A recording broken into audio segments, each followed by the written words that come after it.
Martin Shkreli isn't to blame for the high drug prices in the United States. Over 5,000% price increase for a life-saving medicine. One tablet of Daraprim used to cost $13.50. The drug maker recently increased the price to $750. Don Daler shows us why the company is standing by the massive price hike. Don, good morning. Good morning. The increase drew protests in the medical community from those concerned that many patients will no longer be able to afford the drug. But according to Turing CEO Martin Shkreli, the move is simply a smart business decision. It is how the reports about Martin Shkreli starts.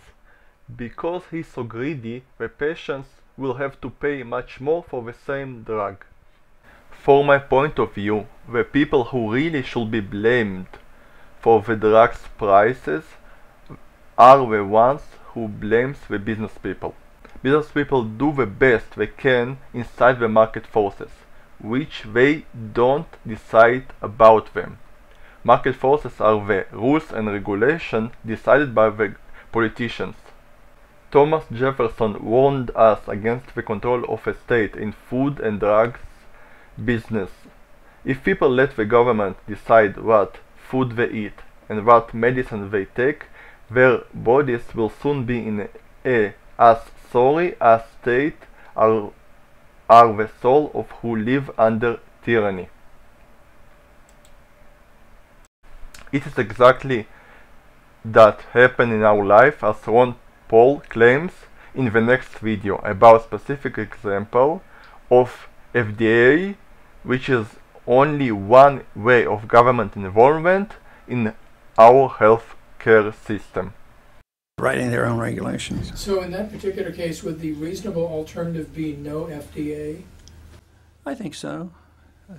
Because I think they've done more harm than good, because sometimes it might take them 25 years to allow a good drug to come onto the marketplace, and the rules and regulation inhibits the options of the physician to use drugs for anything other than not approved by the FDA, which means it slows up research and the cost goes up. And then when it's approved by the FDA, guess what happens? If you're on the inside track of that, today I approve this, I'm the FDA, today I approve this drug, tomorrow their drug company's value, their stock goes up 50-fold, just because a bureaucrat made this decision. So it's a protection of the corporations is basically what it is. But people weren't dying from bad drugs before we had the FDA. I mean, it didn't happen.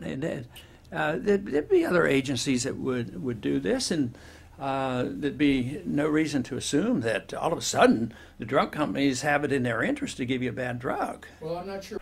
So, to create cheapest drug prices, it is all about less government involvement in the field of healthcare, and as a result we will get much more competition and lower prices. This is what we want.